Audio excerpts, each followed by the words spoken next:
Buffer विलयन होते हैं वो क्या होते हैं? वे विलयन जिसमें कम मात्रा में अम्ल या क्षार मिलाने पर उनकी पीएच में कोई परिवर्तन नहीं होता, ऐसे विलयनों को बफर विलयन कहा जाता है। यानी कि जिसमें कम मात्रा में अम्ल या क्षार मिलाने पर पीएच में कोई बदलाव नहीं होता। तो बफर विलयन दो प्रकार के होते हैं, मुख्य रूप से इसको दो भागों में बांटा गया है। सबसे पहला बफर विलयन है साधारण बफर विलयन, और दूसरे प्रकार का बफर विलयन है वो मिश्रित बफर विलयन। साधारण बफर विलयन में क्या होता है? यह दुर्बल अम्ल व दुर्बल क्षार से बने लवण का विलयन होता है। तो साधारण बफर विलयन क्या होता है? तो ये होता है दुर्बल अम्ल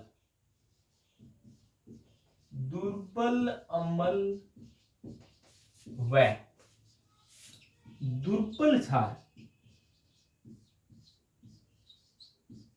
से बने लवण का विलयन होता है ये। यानी कि क्या होता है? ये वीक एसिड, दुर्बल अम्ल का मतलब वीक एसिड और वीक बेस से बना हुआ कोई साल्ट है, उसका जलीय विलयन होता है, एक्वस सॉल्यूशन होता है। यानी कि कोई ऐसा साल्ट जो दुर्बल अम्ल और दुर्बल क्षार से बना हो। एग्जांपल के तौर पर आपने कहें CH3COONH4, ये क्या है? किससे मिलकर बना हुआ है? कोई भी साल्ट किससे मिलकर बना हुआ है इसका पता लगाने के लिए इसकी क्रिया जल के साथ करा लेनी चाहिए।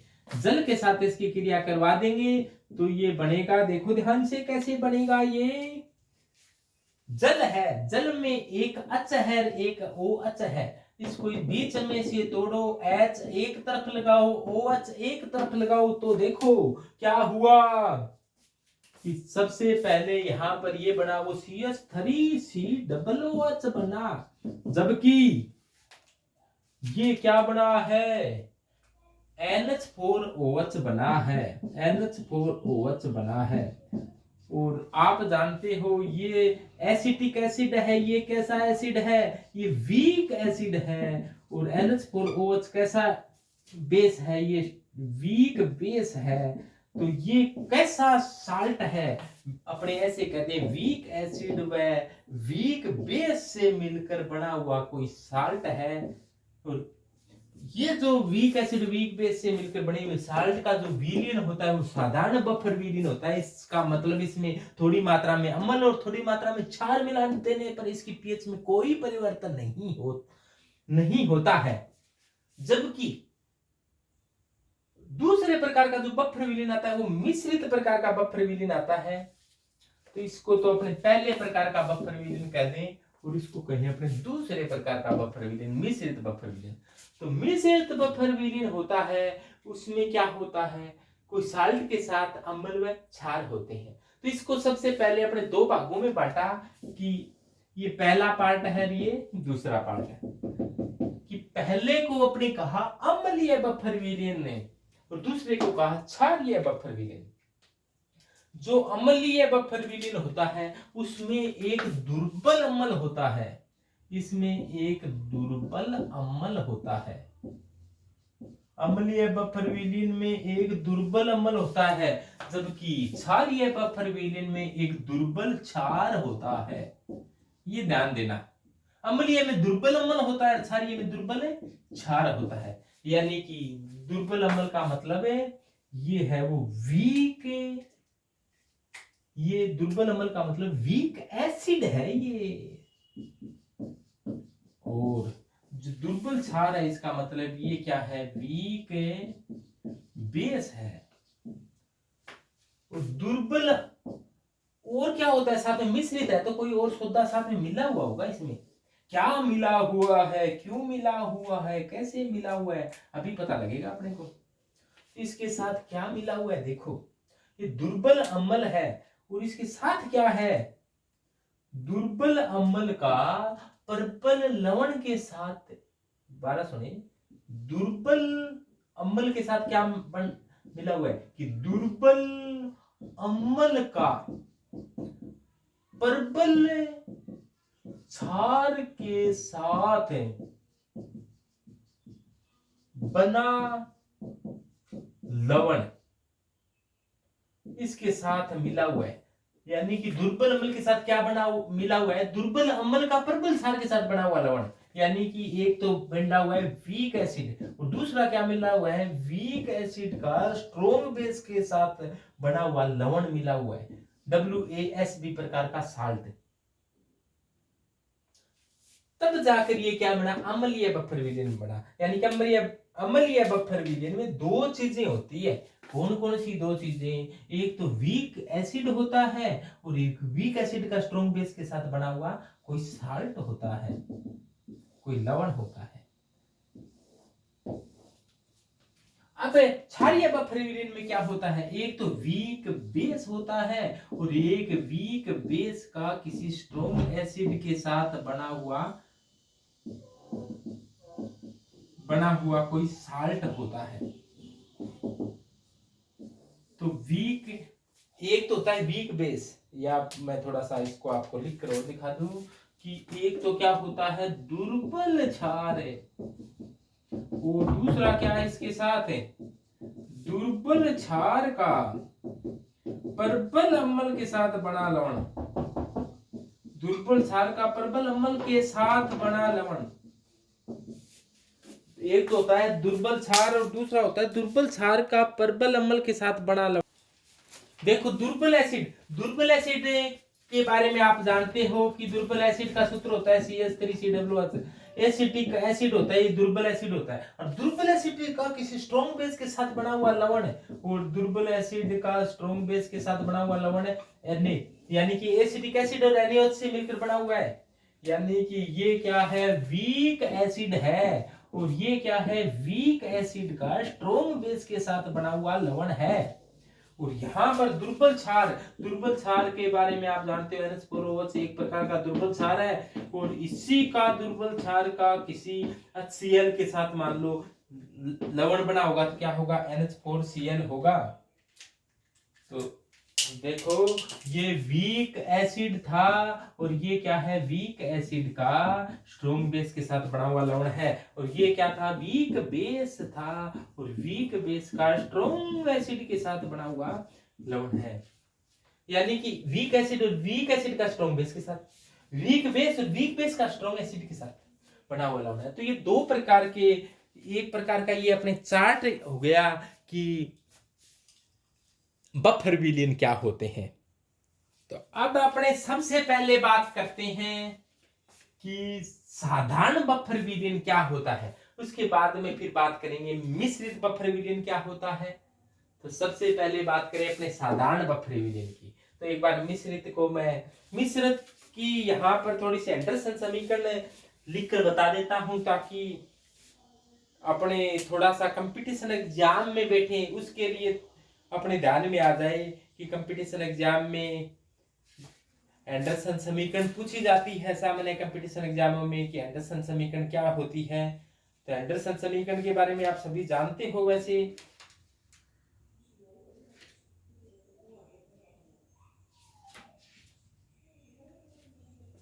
तो इसकी जो पीएच ज्ञात करने की एंडरसन समीकरण क्या होती है, पीएच बराबर pKa प्लस लोग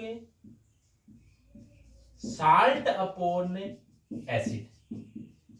बहुत ही सरल है। अब ये कहां से आई है इसको अपने विस्तार से पढ़ेंगे, ये आई कहां से, इसकी व्युत्पत्ति कैसे हुई है ये पढ़ेंगे कि पीएच बराबर pKa प्लस लोग साल्ट अपॉन एसिड। तो ये क्या है, बफर विलयन की पीएच ज्ञात करने का सूत्र है। अम्लीय एसिडिक बफर विलयन है और बेसिक बफर विलयन है उसकी पीएच ज्ञात कैसे करेंगे, उसकी पीओएच होगी, पीओएच बराबर pKa की जगह क्या जाएगा pKb। ये वीक एसिड के लिए pKa का मान आया और ये वीक बेस के लिए pKb आएगा plus log base 10 salt upon acid की जगह क्या जाएगा साल्ट अपॉन बेस। यानी कि साल्ट की सांद्रता पहले लेनी है और नीचे क्या किसकी सांद्रता लेनी है बेस की। यहाँ पर क्या लेना है, साल्ट की सांद्रता ऊपर लेनी है, नीचे क्या इसकी सांद्रता लेनी है, एसिड की। यानी कि पीएच बराबर pKa plus log salt upon acid है, और पीएच पीओएच है, पीएच नहीं है। पीएच पीओएच ज्ञात हो जाए तो अपने जानते हैं पीएच प्लस पीओएच का मान तो कितना होता है, 14 होता है। पीएच ज्ञात करनी हो तो 14 में से पीओएच घटा दो, और यहाँ पर पीएच ज्ञात करनी हो अपने को तो ये क्या करना चाहिए, अपने को 14 में से पीओएच का मान घटा देना चाहिए। ये तो पीओएच का मान था। तो इस समीकरण को एंडरसन समीकरण कहा जाता है। ये बहुत इंपॉर्टेंट समीकरण होती है। देखो सबसे पहले अपने बात करते हैं साधारण बफर विलयन की। तो साधारण बफर विलयन होता है वो दुर्बल अम्ल में दुर्बल क्षार से बना हुआ कोई लवण होता है, यानी कि वीक एसिड में वीक बेस से मिलकर बना हुआ कोई साल्ट होता है। तो इसमें अम्ल मिलाते तो क्या होगा, क्षार मिलाते तो क्या होगा। अभी देखो अपनों ने क्या देखा कि ये तो वीक एसिड और वीक बेस से मिलकर बना हुआ साल्ट है। इसका जलीय विलीन है CH3COO NH4। तो इसको मैं दोबारा से लिख रहा हूं, CH3COO NH4 है।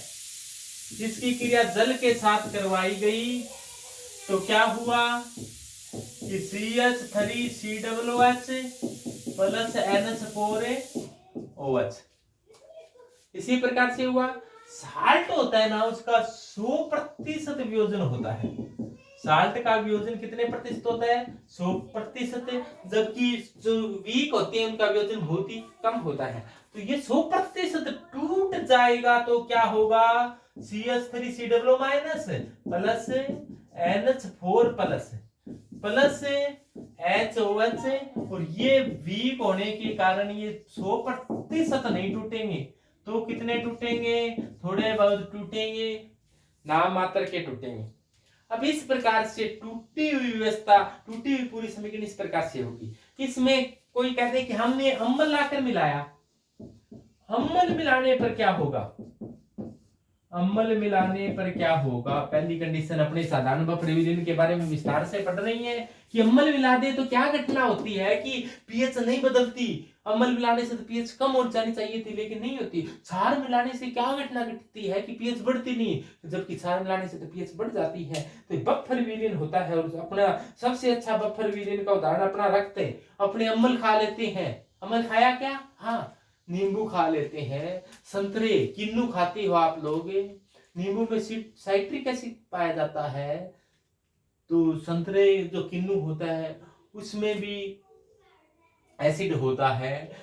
जैसे अपने सेव खा लेते हैं, सेव के अंदर मेलिक एसिड होता है। तो अम्ल खा लेते हैं तभी अपने रुधिर की पीएच क्यों नहीं बदलती, क्योंकि रुधिर एक अच्छा बफर विलयन होता है। तो ये भी एक बफर विलयन पढ़ रही है। अम्ल मिलाने पर क्या हुआ, अम्ल मिलाने पर अम्ल से कौन से आयन प्राप्त होते हैं अपने को, तो अम्ल से प्राप्त कौन से आयन होते हैं, हाइड्रोजन प्लस आयन। तो हाइड्रोजन प्लस आयन क्या करेंगे, इन एसीटेट आयनों से मिल जाएंगे। तो ये एसीटेट आयन था, और जैसे ही अपने हाइड्रोजन प्लस मिलाया तो इसके साथ ये क्रिया कर क्या बना लिया, CH3COO बना लिया, वीक एसिड बना लिया।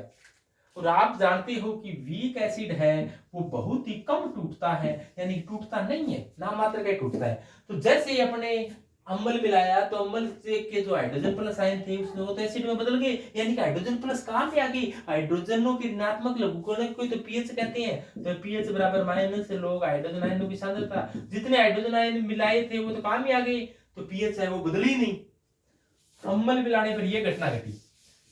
फिर अपने देखें क्षार मिलाने पर, दूसरी कंडीशन देखें कि क्षार मिलाने पर क्या होगा। क्षार मिलाने पर, क्षार मिलाने का मतलब है OH माइनस मिलाना, और OH माइनस मिलाओगे तो इसके अंदर एक बैठा है, देखो NH4 प्लस है, ये NH4 प्लस कहेगा कि OH माइनस आ जा भाई। तो NH4 plus plus OH minus आपस में क्रिया कर क्या बना लेते हैं, NH4OH बना लेते हैं। ये आपस में मिल ही गई। NH4OH क्या बनाइए, दुर्बल एसिड, सॉरी दुर्बल क्षार बना, और दुर्बल क्षार होता है वो तो देखो भाई, अम्लीय बफर विलयन, अम्लीय बफर विलयन में क्या होता है, एक दुर्बल अम्ल होता है और एक दुर्बल अम्ल का प्रबल क्षार के साथ बना लवण, दुर्बल अम्ल का प्रबल क्षार के साथ बना लवण, यह होता है। अब देखो दुर्बल अम्ल होता है वो तो टूटता नहीं, और दुर्बल क्षार ये साल्ट होता है ये टूट जाता है। दुर्बल अम्ल वियोजित होता है तो बहुत ही कम मात्रा में वियोजित होता है। जैसे देखो साल्ट होता है ना, साल्ट क्या है, ये CH3COONA, देखो CH3COONA, ये क्या है, साल्ट है। वीक एसिड और स्ट्रॉन्ग बेस का क्या है, साल्ट है। और ये क्या होता है, कैसे टूटेगा, CH3COO minus plus Na plus में कितना टूटेगा, इसका वियोजन क्या होगा, 100% वियोजन होगा। 100% वियोजन क्यों होगा, क्योंकि ये साल्ट है और दुनिया के सभी साल्ट 100% वियोजित होते हैं, यानी कि दुनिया के सभी साल्ट ही प्रबल है, स्ट्रॉन्ग है, यानी कि जो स्ट्रॉन्ग होते हैं वो 100% वियोजित हो जाते हैं, जो स्ट्रॉन्ग नहीं होते हैं वो 100% वियोजित नहीं होते हैं। और CH3COONA है, ये साल्ट है, तो साल्ट हमेशा ही 100% वियोजित होते हैं। वीक एसिड 100% वियोजित होता नहीं, वीक बेस भी 100% वियोजित नहीं होता, स्ट्रॉन्ग एसिड स्ट्रॉन्ग बेस 100% वियोजित होते हैं, साल्ट सभी 100% वियोजित होते हैं। तो ये 100% वियोजित हो गया। अपने दुर्बल एसिड की बात करें, कितना टूटेगा बेचारा, पूरा तो टूटता नहीं, तो थोड़ा मोटा टूटेगा, यानी कि बहुत कम मात्रा में वियोजित होगा, लेस अमाउंट के अंदर ये वियोजित होगा। यानी कि CH3COO को तोड़ा तो CH3COO माइनस हाइड्रोजन प्लस में टूटा ये। अब देखो ये तो क्या होगा, ऊपर वाला 100% वियोजित हो रहा था, नीचे वाला क्या होगा, बहुत कम मात्रा में वियोजित, बहुत कम मात्रा में वियोजित हुआ ये।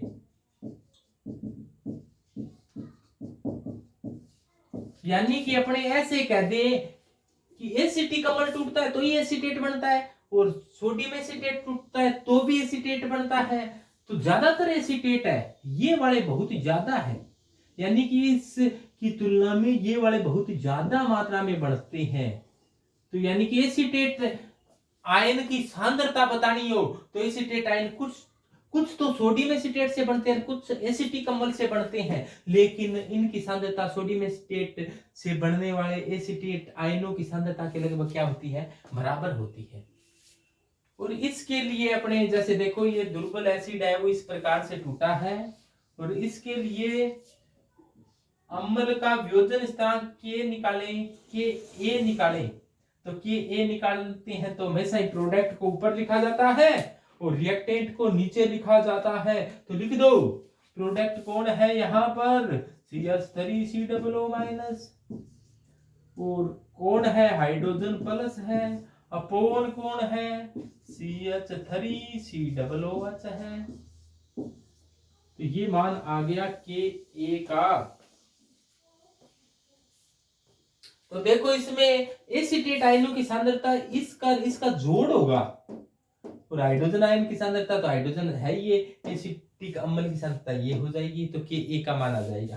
तो मैं दोबारा से यहां लिख रहा हूं के ए का मान, जरा गौर से देखना क्या हो रहा है यहाँ, CH3COO माइनस को लिखा, हाइड्रोजन प्लस को लिखा गया है, और क्या लिखा गया है भी, एसिटिक अम्ल की सांद्रता को।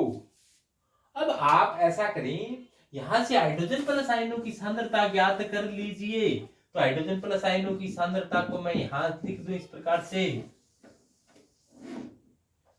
तो ध्यान दे इधर, तो हाइड्रोजन प्लस आयनों की सांद्रता ज्ञात करनी हो तो एसिटिक अम्ल को इधर ले जाओ, तो के ए इंटू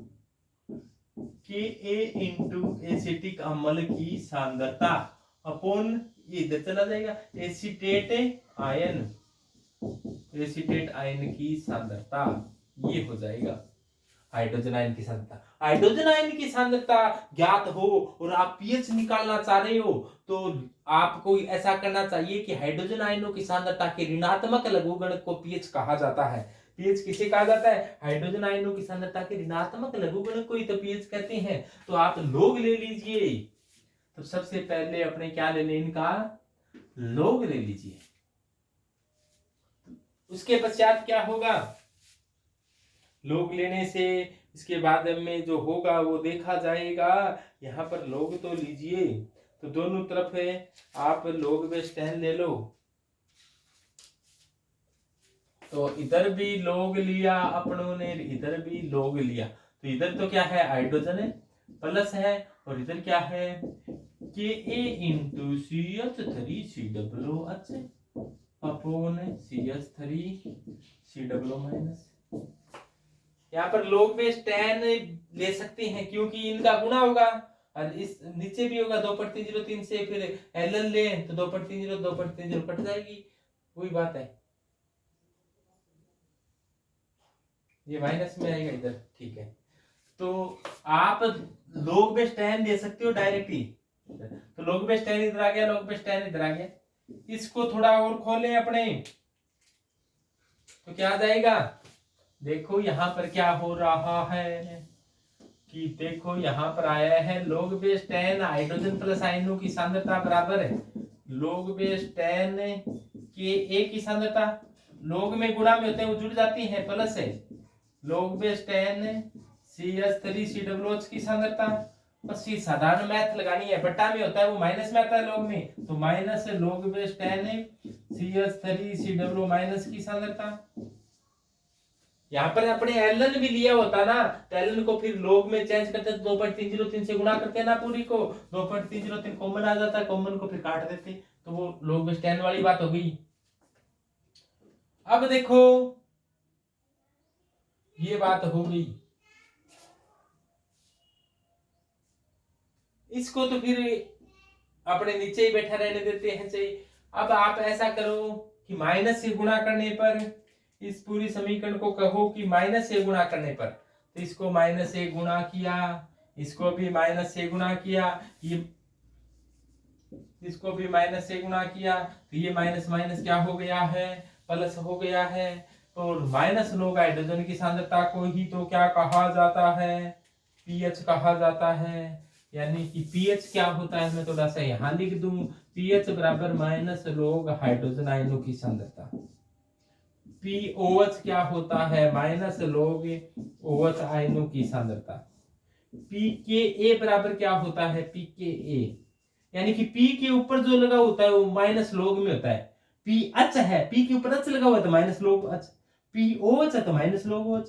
पीकेए है, पीकेए है तो माइनस लोग के ए की सांद्रता। तो क्या हो जाएगा जी, देखो माइनस लोग बेस 10 हाइड्रोजन आयनों की सांद्रता बराबर है माइनस लोग के ए को तो क्या कह देंगे, माइनस लोग हाइड्रोजन आयनों की सांद्रता को क्या कह दिया है अपन ने, माइनस लोग हाइड्रोजन आयनों की सांद्रता को पीएच कहा जाता है। तो कह दो फिर पीएच, ये लो जी ये पीएच है, और इसको कह दो फिर पी के ए, माइनस लोग पीके को पीके कहा जाता है, और फिर माइनस है लोग बेस 10 है, और ये प्लस में और ये माइनस है, लोग में माइनस वाला नीचे चला जाता है, तो पहले प्लस वाले को लिख दो, प्लस वाला ये है तो लोग बेस 10 CH3COO माइनस, और फिर माइनस वाले को लिखो माइनस लोग बेस 10 CH3COOH। अपने ये जानते हैं ना, अपने ये जानते हैं, क्या जानते हैं अपने ये जानते हैं कि लोग m बटे n क्या होता है, लोग m माइनस n होता है, लोग m माइनस लोग n, लोग m बटे n तो ऊपर वाला माइनस में नीचे वाला तो माइनस में n वाला आ जाएगा, तो लोग m बटे n को लिख सकते हैं लोग m माइनस लोग n। तो माइनस वाला नीचे आ जाता है। कुल मिलाकर इस प्रकार से हो कि log m minus log n को क्या लिख सकते हैं, log m बटे n। तो log acetate minus log ACT कम्मल को क्या लिख सकते हैं, आप इस प्रकार से लिख सकते हो ना, माइनस वाला तो नीचे आ जाता है बेचारा।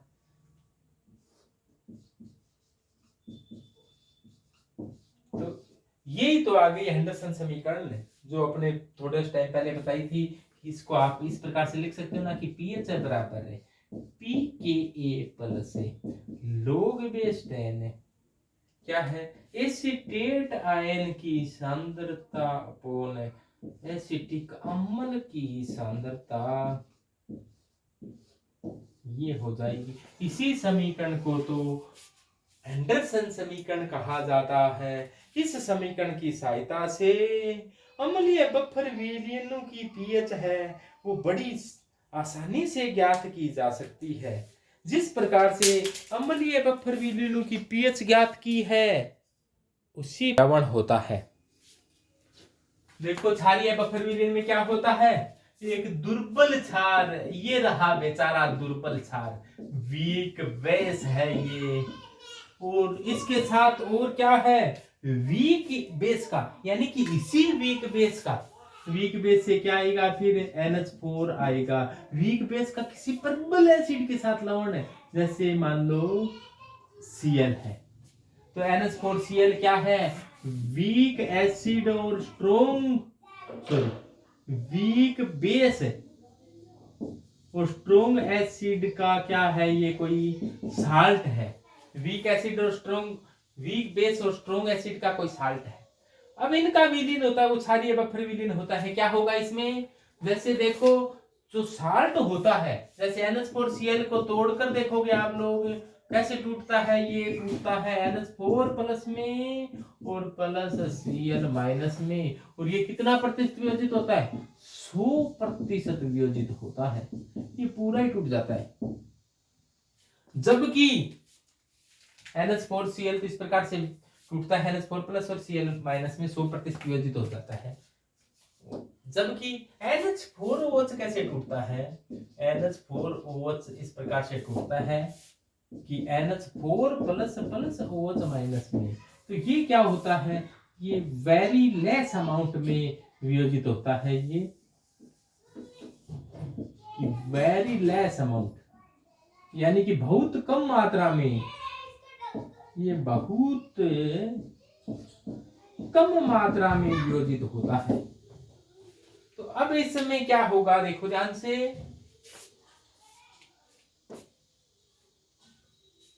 ये 100% वियोजित हुआ, ये बहुत कम मात्रा में वियोजित हुआ।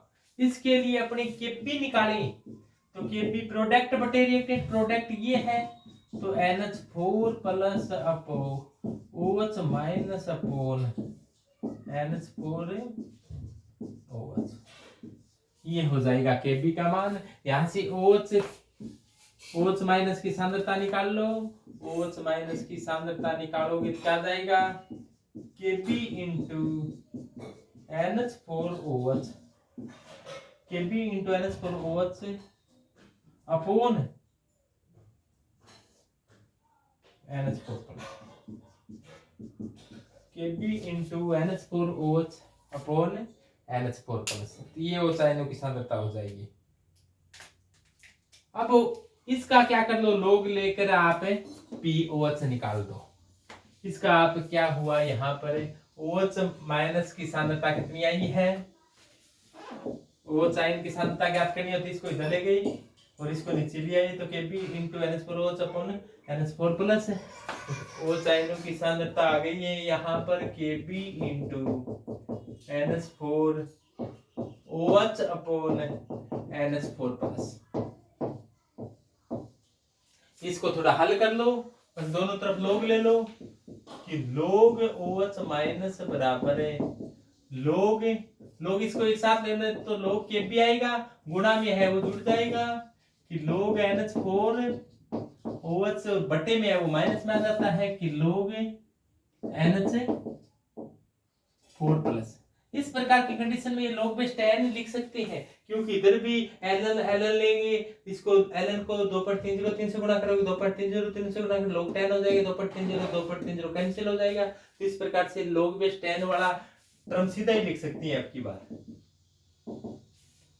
अब क्या करना है, इसको माइनस से गुणा कर दो। ये लो जी, माइनस से गुणा किया गया, माइनस से गुणा किया गया, माइनस माइनस प्लस हो गया, और माइनस log OH को POH कहा जाता है, माइनस log KB को PKB कहा जाता है।